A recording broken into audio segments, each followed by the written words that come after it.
A paz do Senhor, meus queridos.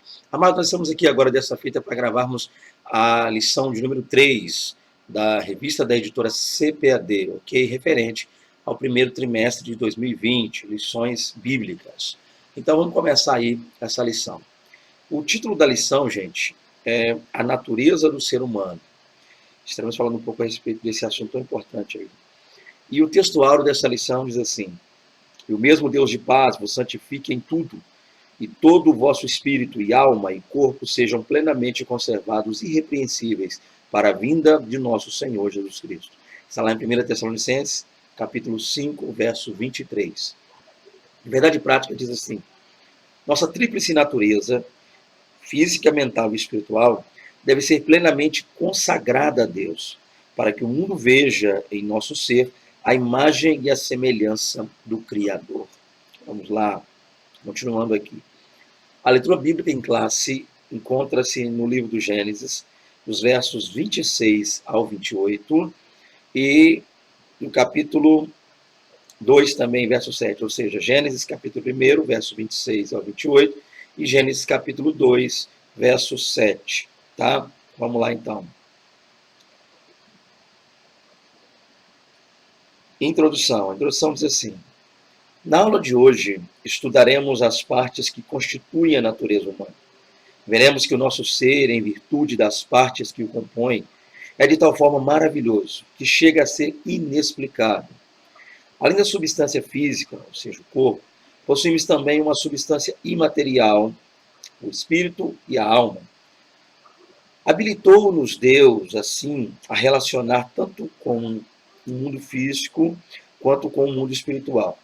O objetivo desta lição não é apenas explorar a natureza humana, mas levar você a consagrar inteiramente o seu corpo, a sua alma e o seu espírito ao Criador e mantenedor de todas as coisas. Glórias a Deus. Então, amados, nós vamos falar um pouco hoje sobre a natureza essencial do homem. Tá? Então, a gente sabe que dentro dos estudos que trabalham essa questão ligada à antropologia, né, a doutrina do homem, a gente sabe que a gente estuda ali a natureza essencial, que é o que eu vou falar hoje, a natureza moral. Então, a gente percebe que há diversas linhas dentro desse estudo ligado à antropologia. E a gente percebe que, para essa lição, o foco aqui vai estar na natureza essencial. O que seria isso?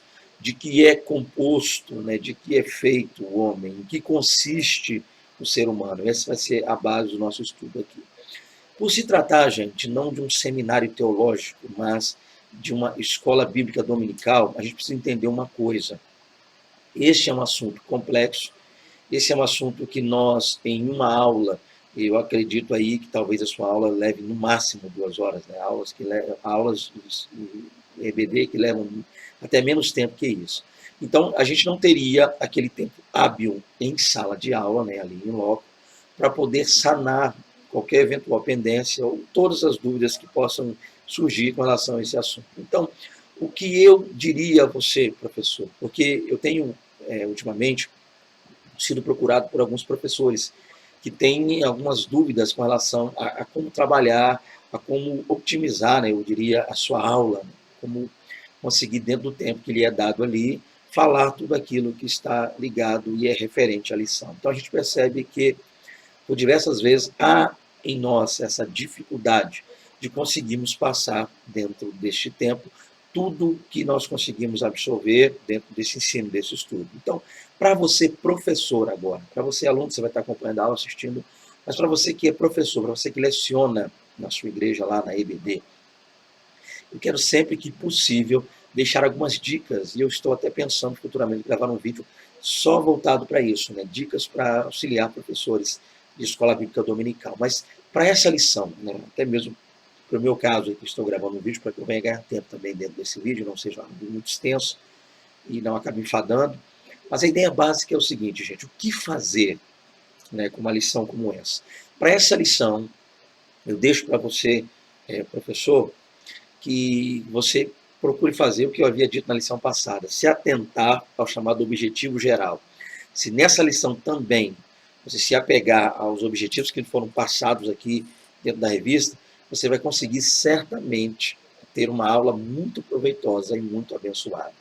Quais seriam, para nós aqui nessa lição, esses objetivos gerais? O primeiro objetivo está aqui: mostrar a complexidade do ser humano. Então, o ideal, a princípio, seria expor, dentro do primeiro tópico dessa lição, essa complexidade, o quão complexo é o ser humano. E a gente vai ver isso aí, que para mostrar isso, há uma espécie de comparativo entre a natureza essencial de Deus, a natureza essencial dos anjos e, por fim, a natureza essencial do homem. Então, a gente vai traçar uma espécie de paralelo e ver qual seria a diferença. E aí a gente vai conseguir chegar nesse ponto, que é essa complexidade da natureza humana.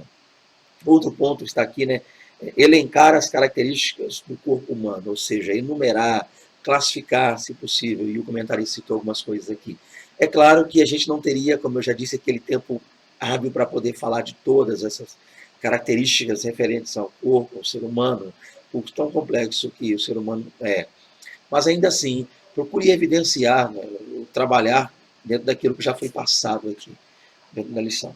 Outro ponto, que seria o de número 3, é destacar, grave essa palavra, destacar a alma como o nosso elo com o mundo exterior. Então, nesse ponto aí, eu não comecei ainda a lição, mas nesse ponto é bom que você já entre sabendo disso e pensando nisso. A função da alma ou seja, não só destacar a função da alma, mas destacá-la num ponto em que ela é uma espécie de elo para ligar-nos com o mundo exterior. Por quê? Então, aí a gente vai entender o porquê de Deus ter nos dado essa alma, né?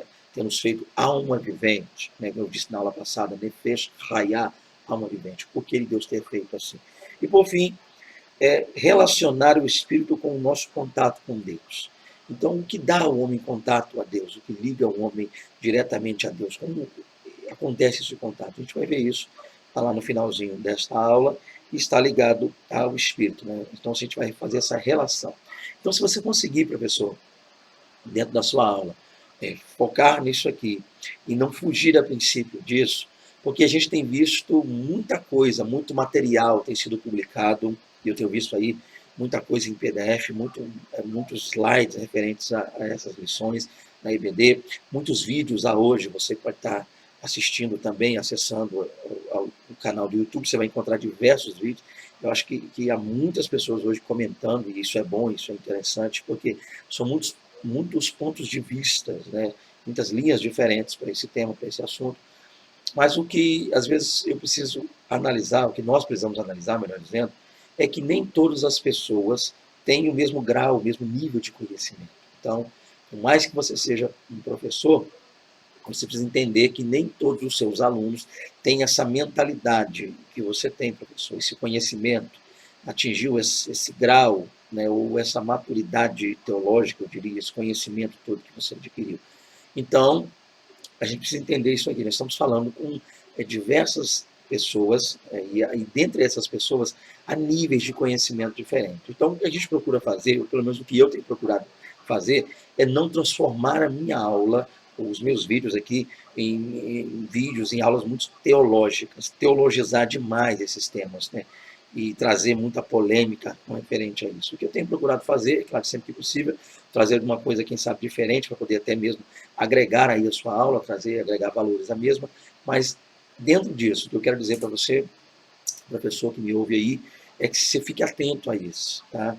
Procure explorar bem o assunto aqui proposto, procure guardar aquilo que você estudou, aprendeu, e trazer para a sala uma linguagem que as pessoas que estão ali consigam assimilar bem tal linguagem. Okay? Vamos lá então, vamos começar a lição. Só isso que eu queria deixar a princípio, e a gente vai estar gravando e falando mais algumas coisas a esse respeito. Com isso, eu quero dizer que a gente precisa entender que há pessoas com níveis diferentes. Então, a gente às vezes vai tentar trazer uma aula muito teológica, muito complexa, muito difícil, muito complicada, muito cheia de coisa, muito cheia de, desculpa a expressão, muito cheia de trololó, e às vezes as pessoas que vão estar ali não vão estar nem entendendo o que a gente está falando, tentando passar. Então, se a gente conseguir passar basicamente o que está aqui, e não fugir desse assunto, não inserir nele coisas que vão, às vezes, fazer as pessoas viajar demais, a gente vai conseguir ter uma ótima aula. Então, eu tenho assistido também, porque além de professor, eu sou aluno também. Eu estudo a revista, eu gosto de aprender. E, às vezes, eu tenho percebido em aulas que eu tenho presenciado, em que as pessoas acabam fugindo do assunto. Então, por favor, em o nome de Jesus, professor. Não fuja do assunto. Vamos lá, então. Introdução. Diz assim, eu já li na introdução, perdão, falando aqui, então eu comentei. Então o assunto aqui vai ser isso aqui, a natureza essencial do homem, de que é composto o homem. Vamos falar um pouquinho disso aqui, então. Em primeiro lugar, gente, para começar, antes de eu ler o primeiro tópico diz aqui, a complexidade do ser humano. Antes de eu ler o primeiro tópico, deixa eu pegar alguns pontos aqui. Eu acredito que seja bom, professor, que você utilize nessa aula, principalmente nesse tema, nesse assunto, algumas ideias que a gente pode estar colocando para aprimorar ainda mais e melhorar o conhecimento dos seus alunos. O primeiro deles é o seguinte, é a partir de um pressuposto de que, embora nós tenhamos uma linha já, uma crença, nós já tenhamos uma espécie de doutrina, uma base para os nossos estudos, a gente precisa entender que há temas na Bíblia, e este tema aqui é um, em que não há, eu diria, uma convergência plena, ou seja, nem todos concordam que seja dessa maneira. Que tema é esse? A natureza essencial humana. Nós cremos, a maioria de nós assim crê, que o homem é um ser tricotômico, ou seja, o homem possui espírito, alma e corpo. Mas nem todos creem assim. Tá? Mesmo dentro do cristianismo, há pessoas, há doutrinas, há igrejas que ensinam, há linhas que ensinam que o homem não é um ser tricotômico. Então, há basicamente 3 linhas. Caso você queira aí, professor, colocar na sua aula, vai ser interessante para você. Então, basicamente, vamos lá. A primeira linha é o que nós chamamos de monismo teológico. Ou seja, a palavra monismo vem da palavra mono, que vem, por sua vez, da palavra monos, no grego, que quer dizer único. Então, com isso, o monismo teológico ensina que o homem não é um ser composto, mas que o homem é um ser simples. Então, na sua composição essencial, o homem, segundo o monismo teológico, que é uma linha que não é defendida pelos cristãos, a gente não crê nisso, mas o homem, segundo essa linha, o monismo teológico, não possui nenhuma parte imaterial, ou seja, o homem não possui alma e nem espírito. O homem é um ser físico, matéria, e acabando, deixando de existir tal matéria, não tem mais nada. Então, com isso, não haveria o pós-morte, não haveria uma vida após essa vida que nós estamos vivendo aqui, segundo essa crença do monismo teológico. Então, o homem é mono, é monos, ou seja, o homem não tem, segundo essa crença, nenhuma composição que seria imaterial, ou seja, não tem alma e não tem espírito, tá? Não é possuidor de tais coisas, simplesmente é matéria, é físico. E acabando a matéria, extirpando essa matéria, o homem não existirá mais. Tá? E como explicar isso à luz da Bíblia? Então, a Bíblia mostra-nos a parte imaterial. Então, como os monistas veem isso? Os monistas veem essa palavra espírito e alma como outros termos para ligar também ao corpo, para falar a respeito da vida do corpo. Então, quando você vê lá, quando eles veem, os monistas, a palavra espírito e a palavra alma, eles estão dizendo que aquilo ali é uma referência, tá? Simplesmente a vida que há no corpo físico, ou seja, acabando o corpo físico, não há nada. Então não haveria uma alma, algo imaterial, imaterial, melhor dizendo, um espírito imaterial, mas sim o corpo. E essas expressões são só extensões desse corpo, desse mesmo corpo físico. Aí nós temos uma segunda linha, professor, e aluno também, né? Você que está assistindo esse vídeo. A segunda linha é chamada de dicotomismo, ou dicotomia. O nome já diz, dicotom, quer dizer dois. Então, essa ideia, a expressão é que o homem, segundo o dicotomismo, é composto, em sua natureza essencial, de 2 componentes, ou seja, o corpo, que é a parte física, e a alma somente, que seria a parte imaterial. Então, segundo essa crença, dicotomia, o homem não é possuidor de um espírito. Então, não existem, segundo essa linha, 3 elementos, ou seja, espírito, alma e corpo, mas somente corpo e alma. E segundo essa linha, dicotomia, quando surge na Bíblia a expressão espírito, essa expressão ela não vem para referir-se a um terceiro componente, que seria o espírito, mas ela é a mesma coisa que alma. Então, alma e espírito, na visão dos dicotomistas, são aí expressões ou termos intercambiáveis. Tá? Você está percebendo que está passando um helicóptero aí, mas eu vou continuar gravando, não vou parar. Então, o que acontece? Então, a gente percebe que, segundo os dicotomistas, tá, a expressão espírito ela nada mais é do que a mesma alma, ok? É o mesmo, alma e espírito. São só termos intercambiáveis, ok? Então não existe um terceiro elemento, que seria o espírito, na visão dicotomista. E, por fim, temos a visão tricotomista, que é defendida aqui dentro dessa revista, dessa lição, é também defendida dentro das Assembleias de Deus, na grande maioria, e muitas igrejas de cunho pentecostal defendem o tricotomismo, que, por sua vez, ensina-nos que o homem ele é um ser composto e nesta composição essencial há três elementos, ou seja, o homem é espírito, que apontaria para a vida do homem, depois vamos ver isso claramente lá na frente. O homem também é composto por uma alma, a qual seria a sede dos sentimentos que estão no homem, que estão oriundos no homem, e, por fim, o corpo, que é a parte material. Então, segundo o tricotomismo, o homem possui espírito, alma e corpo. Por ser esta linha defendida aqui nessa lição, a gente precisa, é claro, que você que está de posse aí dessa lição, eu tenho certeza, pelo menos eu parto do pressuposto de que você crê assim, você assim crê, por isso está usando esse material.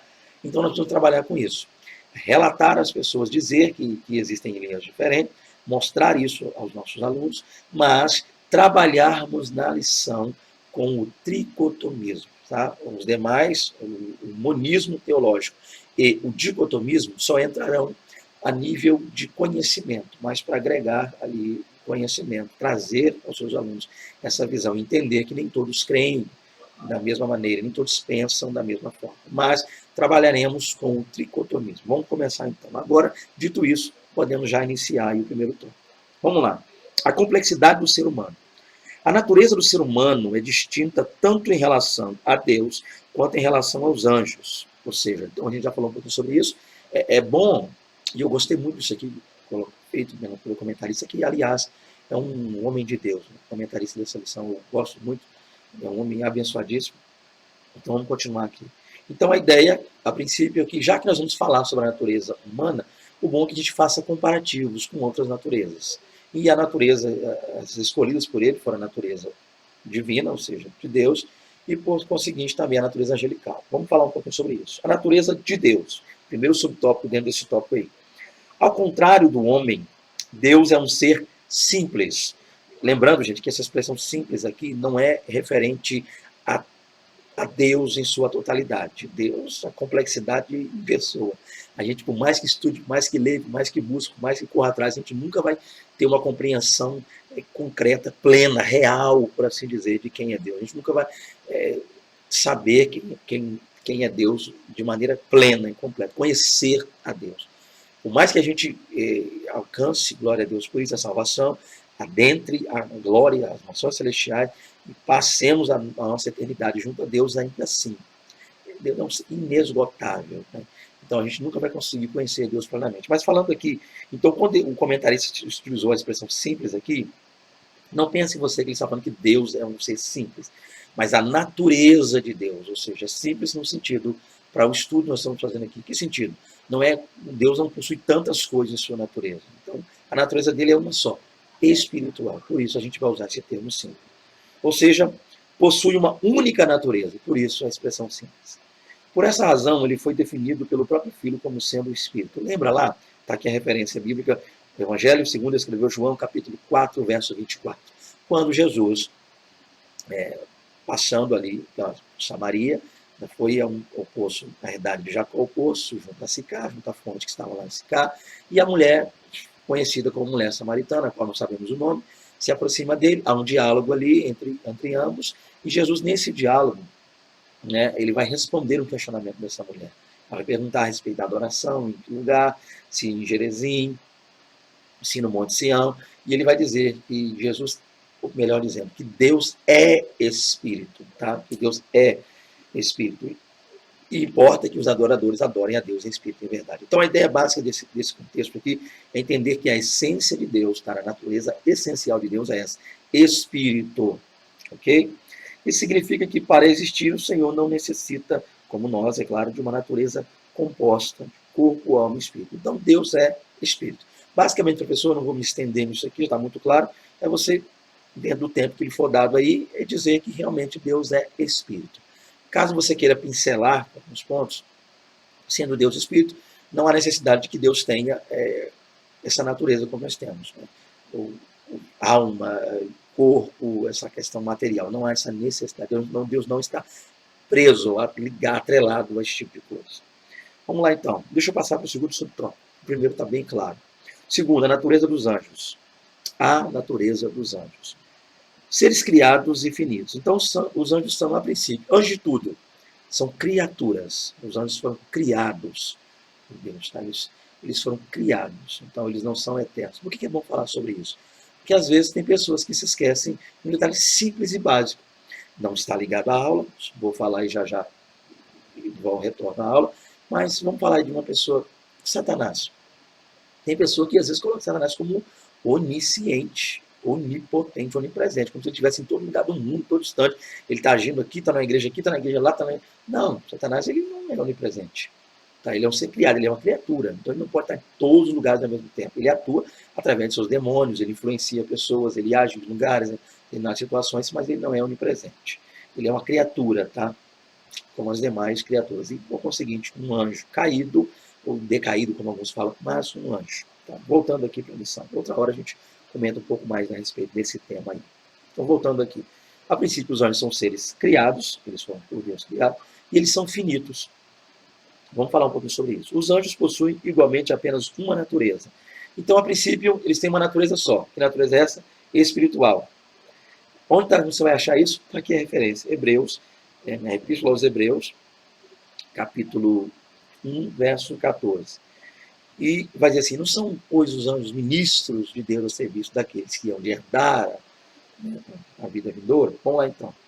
E diferentemente de nós, não se reproduzem através do sexo. O corpo angélico é espiritual. Então, falando dos anjos aqui, os anjos são criados, finitos, espírito, ou seja, seres espirituais, os quais não têm em si essa característica de se reproduzir, eles não podem se reproduzir, melhor dizendo, né? A possibilidade, não há essa possibilidade.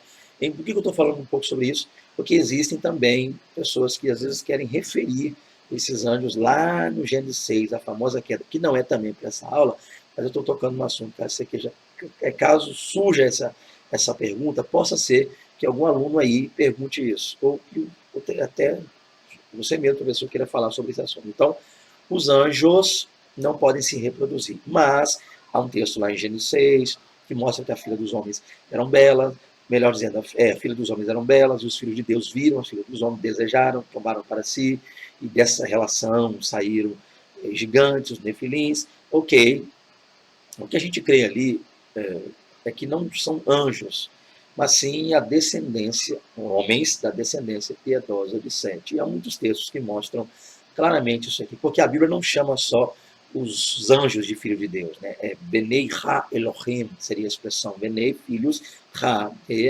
Elohim, Deus. Então, não são só os anjos que são filhos de Deus na Bíblia, não. Se você dá uma corridinha lá em Deuteronômio 14:1, você vai ver também homens sendo chamados de filhos. Se você vê também lá no livro do Êxodo, se não me fala a memória, capítulo 4 ou 5, por não ser da aula, né, ligada à lição, eu não me recordo bem, mas quando Moisés falando com o faraó, ele vai dizer, os Israel, ou seja, os hebreus, são meu primogênito, ou seja, então, primogênito, filho. Então, Deuteronômio 14:1 e outros textos, Isaías também fala isso, os hebreus, homens, são chamados de filhos de Deus também, não só anjos. Mas voltemos aqui.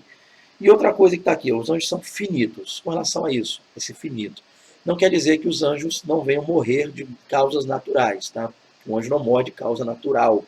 Porque Jesus falou isso lá, está aqui em Lucas 20, você vai ler lá para os seus alunos, verso 34 e 36, ele vai dizer que na vida vindoura seremos, aqueles que hão de herdar a vida eterna serão como os anjos, os quais não se reproduzem, são seres assexuados, não se reproduzem, por isso Gênesis 6 não pode referir-se a anjos, e também não morrem. Tá? E esse morrer seria de mortes de causas naturais. O anjo possa ser. O que então que o comentarista colocou finito? Ou seja, não infinito, já que um anjo não pode morrer de causa natural.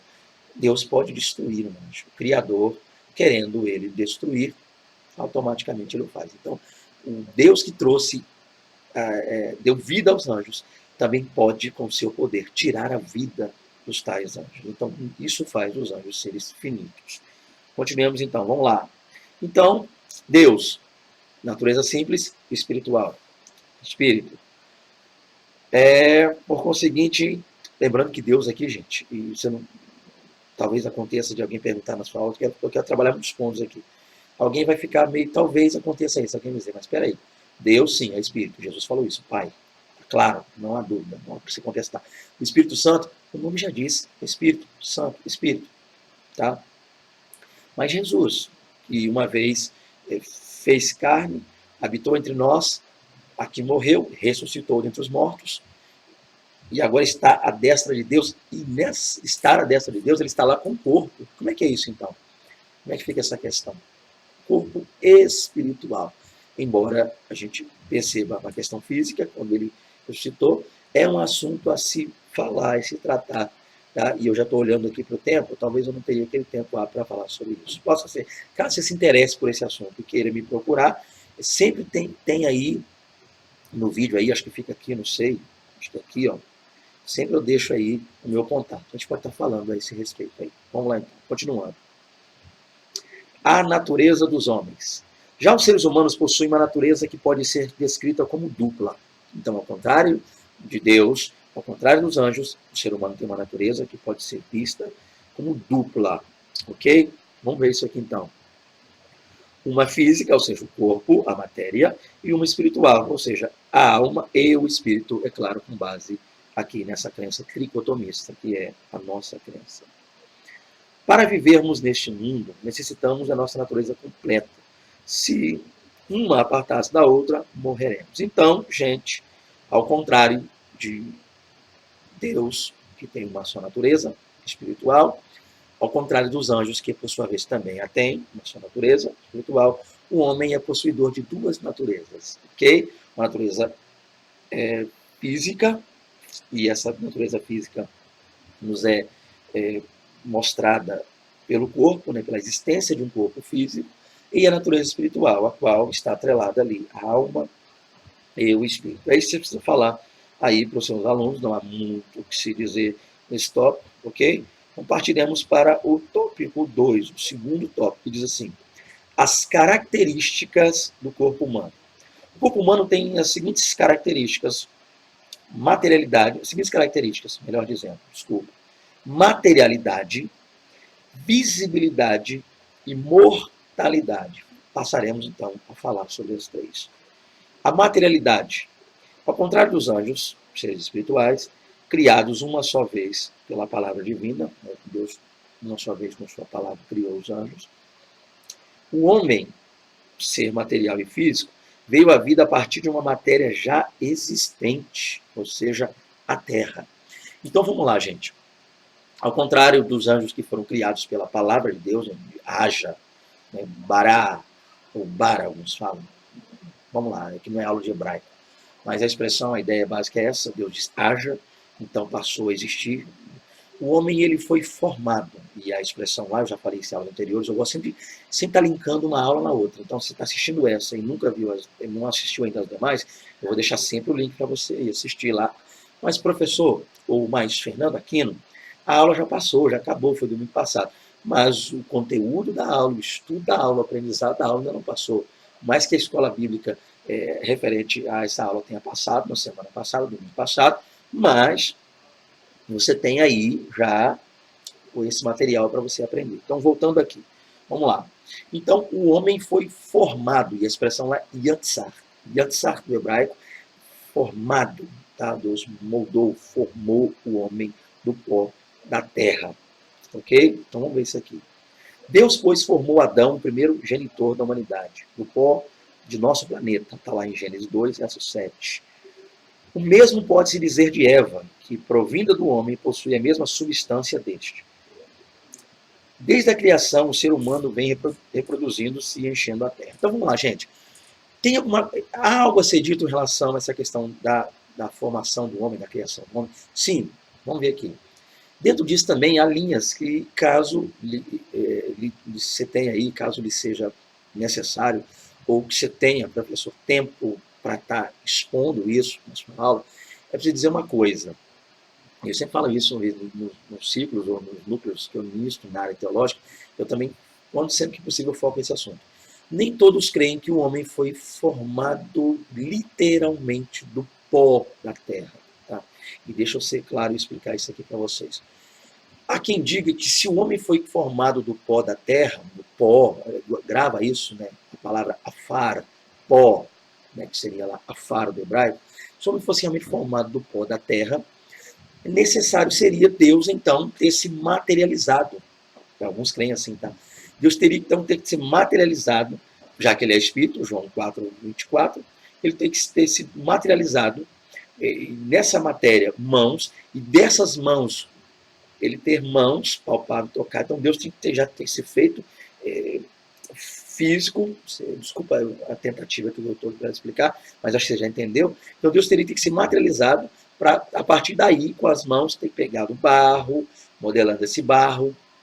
Em Jó 33:6, se me falar agora, fala um pouco a respeito dessa questão aí. Jó fala sobre ter feito pó, do lodo, né, do lodo me formaste, ou seja, essa ideia de o homem ter usado, Deus ter usado pó e água para formar um lodo, desse lodo, uma massa, dessa massa, um corpo, para só então soprar nas narinas. Então, tem gente que não crê muito nessa visão de que Deus teria feito o homem do pó da terra, literalmente. Porque para tal ele teria que ser se materializado. Então, se Deus é espírito, como é que ele fez? É uma crença, é uma linha. Então, talvez não seja tão relevante, mas é uma linha que possa talvez ser utilizada na sua aula aí. Já outros creem o seguinte, ou seja, essa linha, desculpa, melhor dizendo, quem crê assim que o homem não foi formado do pó da terra, para explicar então a questão do corpo, eles vão dizer o quê? Deus não pegou o homem do pó, do afar, do pó literalmente, mas Deus teria na terra extraído, subtraído dela elementos químicos, tais como fósforo, carbono, hidrogênio, oxigênio, nitrogênio. Deus extraiu alguns elementos químicos e pegou esses elementos da terra, sim, para fazer o homem. Então Deus não pegou o pó, a terra, o barro ali, ela está escorrendo pelas mãos de Deus. Tá? Deus não pegou o pó e modelou, é a crença de alguns. Ele só pegou os elementos que há na terra e pôs no homem, fez um homem de outro material, sem ser a terra, mas com os elementos da terra. Então, por isso, a expressão pó da terra. E há quem creia literalmente que Deus realmente sim fez o homem do pó da terra. Tá? Lembrando que a expressão lá é pó mesmo, afar, pó, terra, literalmente, tá, gente? Então é uma coisa você tocar nesse assunto aí. Aí você vai dizer lá, eu não sei a linha que você crê, professor aí que está me ouvindo, eu tenho a minha e aqui defendo a minha. Então, uns creem que o homem não fez o pó da terra, melhor dizendo, perdão, uns creem que Deus não fez o homem do pó da terra, só utilizou o elemento, e outros creem que fez do pó da terra. Você deve estar se perguntando o que eu creio aí. Vamos lá. Continuando aqui então. Uma vez dito isso, a gente precisa entender que o homem agora, a parte física, a matéria, existe sim. A carne criada. Então, preciso falar um pouco disso. Dentro dessa linha física do homem, nós temos a visibilidade e a tangibilidade. Olha a palavrinha bonita.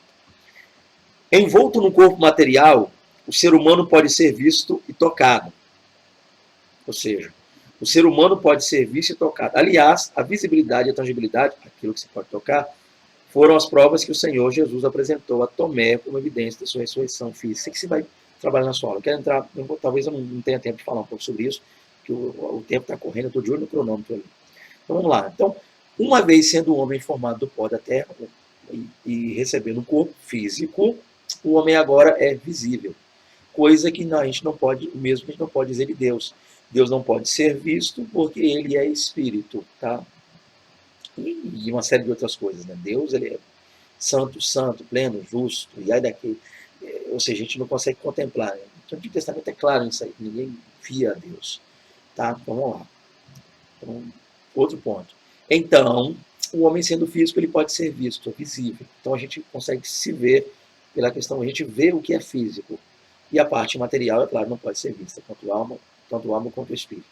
O homem, além de ser visto, ele pode ser tocado, é tangível. Ele não só pode ser tocado, como também pode tocar as coisas. Então, o corpo, ele onde a gente quer chegar com isso? O corpo, ele vem para dar esse contato com o mundo físico. Então, o que nos põe em contato com o mundo físico é nada mais, nada menos, ou ninguém mais, ninguém menos que o nosso corpo, ok? Trabalhe isso, foque isso.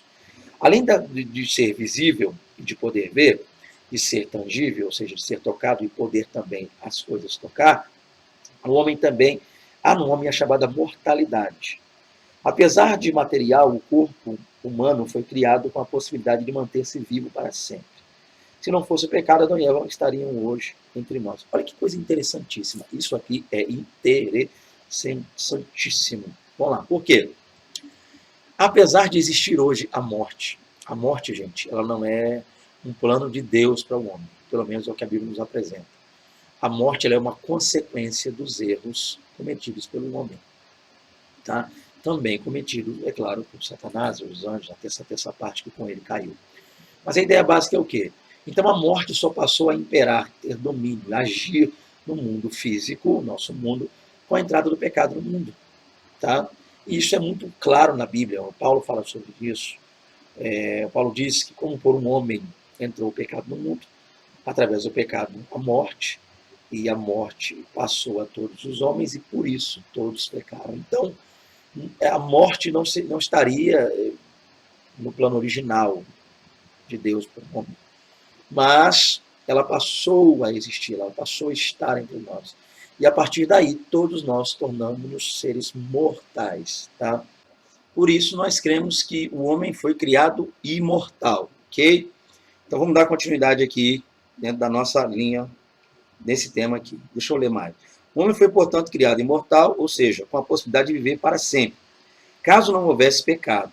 Quando recebemos a Jesus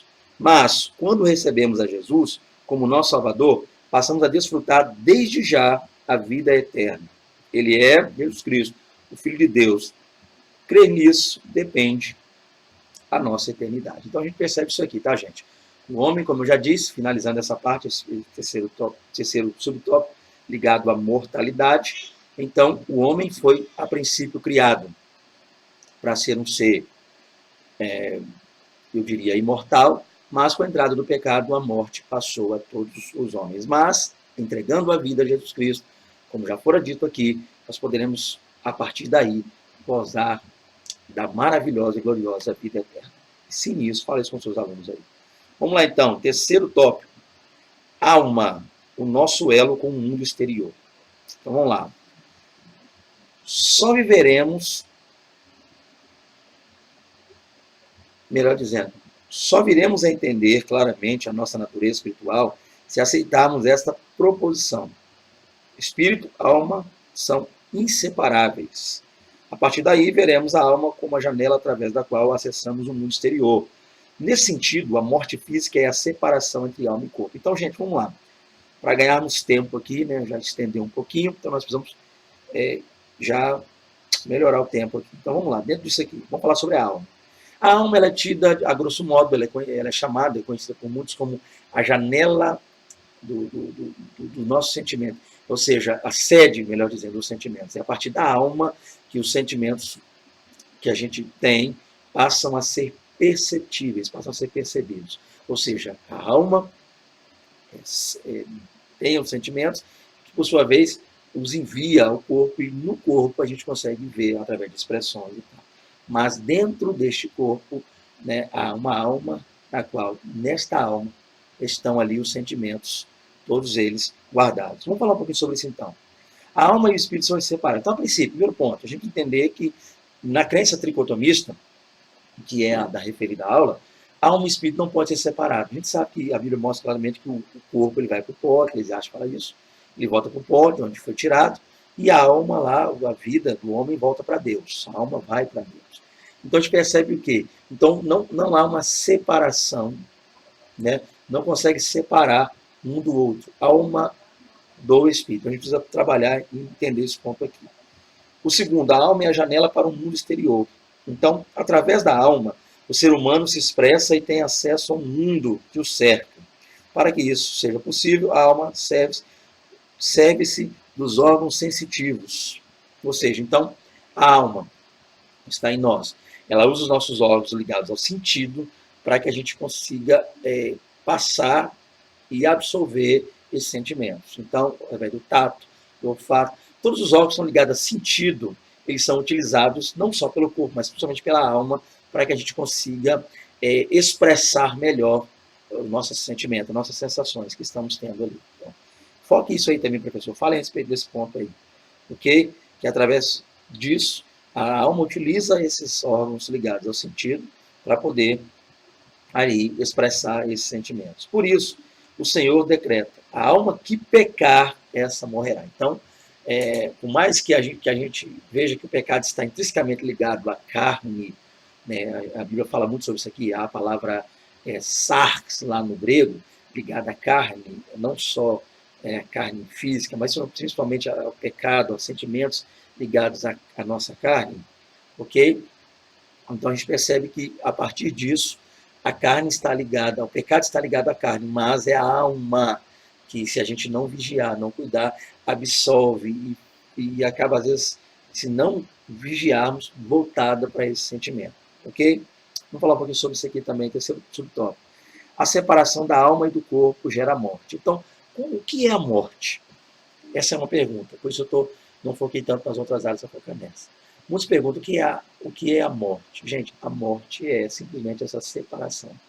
No momento em que a alma, o espírito e a alma deixam o corpo, ou seja, no momento em que há, né, essa separação, o corpo para um lado, alma e espírito para o outro, essa separação, a isso damos o nome de morte. A morte nada mais é do que isso, tá? A primeira morte, ou a morte, é tida como isso. A segunda morte, que a Bíblia fala, não seria a separação entre alma e corpo. A segunda morte, lá em Apocalipse, é a separação completa e plena de Deus. Então, o homem separado de Deus para sempre, essa é a chamada segunda morte. Mas morte que nós conhecemos hoje, ou como nós somos familiarizados, seria isso, essa separação. Então, quando há separação, aí você vai dizer lá, por mais que você leia aqui e traga o que é dito aqui, que eu já não estou tendo aquele tempo mais hábil para falar, me estendi um pouco no vídeo, mas a ideia básica é você mostrar aos alunos que morte, no sentido aí, né, a grosso modo, no sentido não tão, um termo tão técnico, seria isso, essa separação entre corpo, alma e espírito. Então, a alma e o espírito não se separam, mas quando alma e espírito, ambas juntas, separam-se do corpo, ocorre o que nós chamamos de morte. Tá? O terceiro subtópico. Vamos então aqui para o quarto tópico. O espírito e o nosso contato com Deus. Então a gente viu lá que a alma é a sede dos sentimentos. Né? A alma é a janela que dá-nos contato ao mundo físico, né? A expressar os nossos sentimentos, ao contato com as outras coisas criadas no mundo, também realizado pela alma, que por sua vez utiliza órgãos do corpo, órgãos ligados ao sentido do corpo, para ter esse contato. Isso aqui é a alma. Agora vamos falar um pouquinho sobre o espírito. O espírito humano, por ser o elo entre o corpo e Deus, é a sede de nossa comunhão com o Pai Celeste. Na Bíblia, o espírito e a alma são tomados, às vezes, como sinônimo. Então, às vezes você vai ver a Bíblia falando só alma, e você procura a palavra espírito e não acha. Aí você se preocupa. Mas espera aí, como defender a linha tricotômica se eu não estou achando a expressão espírito aqui? E só é tricotomia quando está lá espírito, alma e corpo, como a gente vai ver lá em questão de ciência? Não. Às vezes, a própria palavra alma aparecendo sozinha, Jesus mesmo falou alma, e o Novo Testamento está muito essa linha alma, e às vezes você não acha espírito, então não se preocupe com isso. Apesar de não aparecer o termo espírito, né, que seria pneuma, no grego, tá? Você vai ver lá a palavra alma, psique, também no grego, ainda assim, por diversas vezes, a alma lá está englobando ambos, alma e espírito, vida e sentimento. Tá? Então, você não precisa ficar preocupado com isso, não. Alma e espírito são sinônimos. Então, às vezes pode estar escrito só alma, mas está é uma referência também ao espírito. Ok? Vamos falar aqui então. Então, para começar, já que vamos falar do espírito, primeiro a gente tem que definir, né, o que é espírito. Em termos simples, o espírito compõe, juntamente com a alma, a parte imaterial do ser humano. Então, o que o espírito é isso? O espírito eu colocaria como a fonte da vida. Lembra ali, o texto diz que Deus formou o homem do pó da terra e soprou nas narinas do homem o fôlego de vida. Soprou o quê? O fôlego de vida. Soprou. A palavra soprar ali mostra-nos claramente uma ação de Deus nesse sentido. Soprou. Aí se houve sopro, então só depois do sopro é que o homem passou a ser uma alma vivente. Então o sopro que entrou no homem, fez do homem, a partir dali, uma alma vivente, né? Fez raiar no hebraico. Então, sopro, a gente coloca ali, e a palavra sopro, lembrando que é a mesma palavra, ruar, espírito. A mesma expressão para espírito e sopro na Bíblia é a mesma, soprou, ou seja, sopro. Então, ruar, um sopro que o Deus deu no homem, pode ser, e a gente entende assim, os tricotomistas, que o espírito entrou ali. Quando Deus soprou, veio o espírito, e o espírito, unindo-se àquele corpo físico, formou no homem uma alma. Então, o espírito veio, ali Deus soprou o espírito, que por sua vez, unindo-se ao homem, instantaneamente criou-se a alma unida ao espírito, que não se separa mais. Então, sopro, o espírito. A alma, que passou a ser o homem criado ali, viveu, só nele viver ali, aquele objeto de barro, aquele boneco de barro, passou a sentir o que estava ao seu redor, o contato com o Éden, ele passou a sentir as coisas, respirar, fogo, ar, oxigênio, todo esse processo, isso ali já mostrou a alma entrando em contato com o mundo físico. Então veio do mundo espiritual só o espírito, sopro. Aí entrou no homem, boneco, pó, matéria, corpo. E esse contato, o elo entre esses dois seria a alma. Então a alma, a gente às vezes coloca como um elo de ligação entre o mundo imaterial, que é o espírito, e o mundo físico, que é o corpo. Então a alma está ali no meio, ligando ambos, está mantendo um contato entre ambos. Ok? Seria basicamente isso aí. É uma forma que a gente vê. O elo entre o nosso corpo e Deus é o meio de nosso espírito, é por meio de nosso espírito que nos comunicamos com Deus. Né? Foi em seu espírito, portanto, que João recebeu a revelação do Apocalipse. Diversas vezes a gente vai ver homem de Deus dizendo que foi levado em espírito. Ele vai dizer, João, né? Eu, João, ele vai dizer assim, eu, João, que também sou vosso irmão, companheiro na aflição e paciência de Jesus Cristo. Eu estava na ilha chamada Patmos por causa da palavra de Deus, testemunho de Jesus Cristo. E ouvi atrás de mim uma voz como de trombeta que dizia, eu sou o Alfa, o Ômega, o princípio e o fim. E o que vês, escreve um livro, envia a 7 igrejas que estão na Ásia, a Éfeso, Mirna, Pérgamo, Tiatira, Sardes, Filadélfia, Odisseia. Ele vai dizer, e virei-me para ver quem falava comigo. E viram do 7 caixas de ouro, no meio de 7 caixas de ouro, um semelhante ao filho do homem, vestido até aos pés com uma túnica grande, cabelo branco, uma como a neve, ou seja, de onde eu quero chegar. João foi arrebatado em espírito. Esse é o ponto. Ezequiel 37 também. Eis que a mão do Senhor veio sobre mim e me levou em espírito e me pôs no meio do vale. Então, o espírito é um contato, é um elo, é uma ligação que o nosso corpo consegue ter com Deus. Apesar de essas pessoas estarem... João não saiu dele de Patmos, ele estava ali. Foi em espírito que ele foi levado. Paulo também, lá no 2 Coríntios 12, ele vai dizer, sei do homem, se no corpo não sei, se fora do corpo não sei. A gente crê, ele foi levado ao terceiro céu, em espírito. O corpo permaneceu aqui. O corpo dele não foi para lá, ele permaneceu aqui. O corpo de João aqui ficou, o corpo de Paulo aqui ficou, o corpo de Ezequiel, onde estava lá na próxima Babilônia, lá na Babilônia, ficou junto a Quebar, mas espiritualmente eles foram levados a Deus. É interessante, importante frisar isso aí.